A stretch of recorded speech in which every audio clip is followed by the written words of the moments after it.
Hey everyone, it's Zach back with a new mortgage video.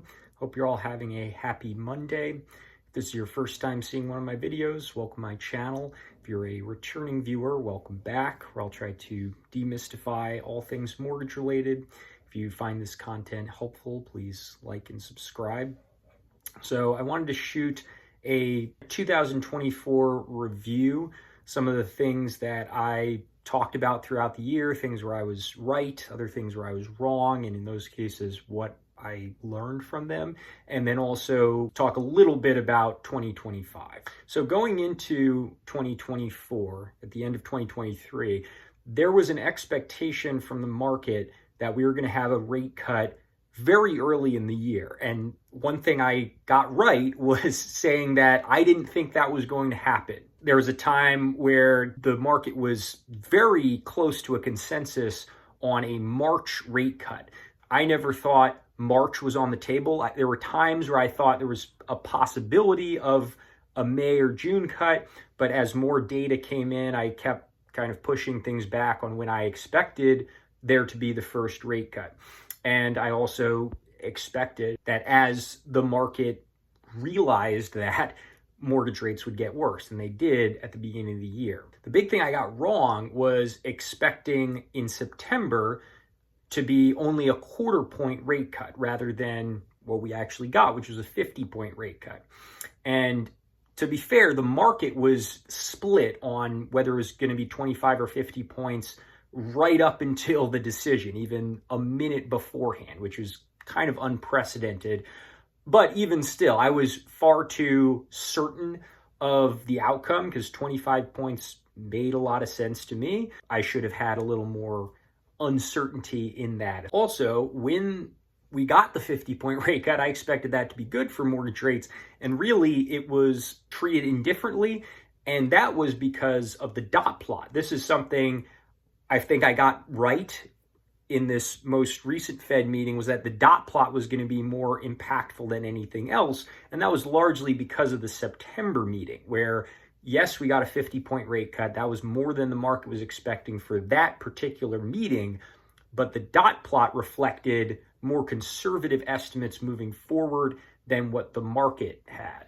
And in this case, while I did expect the dot plot correctly to be more impactful, I was wrong on what a particular dot plot would mean. So I think just being less certain into what this will lead to exactly is really my main takeaway with that. Overall, with 2024, there was a clear focus on inflation at the start of the year, and that shifted around August to a clear focus on jobs data.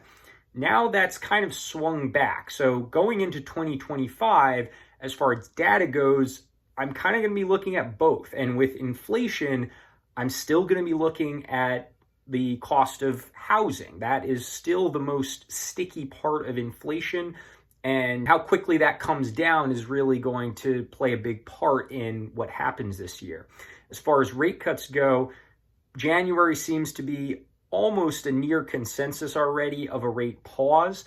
However, March is close to a 50-50 split. So I don't feel the same level of adamancy as I did the beginning of last year that the market is off going into 2025. And if anything, I think maybe they're a little conservative. The fact that they overcorrected and are actually more conservative than the Fed in their last dot plot, expecting 1 or 2 rate cuts in 2025, whereas the Fed was across the board expecting 2. So not a big difference, but a little more conservative than the Fed was. I think in general with 2025, it's going to depend on the data, but also what's going to impact mortgage rates, even though it's not going to change the data immediately, is the policies that this new presidential administration puts into effect. What gets passed, to what extent, which policies are expected to be inflationary, which policies are expected to limit inflation in the future, and the balancing act between the two. So that'll be very interesting. In general, I don't see mortgage rates changing a whole lot, but I could see either them going up or down to some degree. I don't think we're likely looking at anything outside of like an average of mid to high sevens on the high end, and I don't think we're dropping any lower than probably low sixes, maybe high fives. But those rates are really just educated guesses, and the data and, again, the policies are really what's going to matter more than anything else. And I'll certainly continue putting out videos as things come out that will affect mortgage rates and try and explain things the best I can. As always, if you have any questions or comments, shoot them below, or feel free to call, text, or email me. I do have a new email address, and I'll shoot a video about that shortly. But thanks everyone for your support this year, and I will see you in 2025.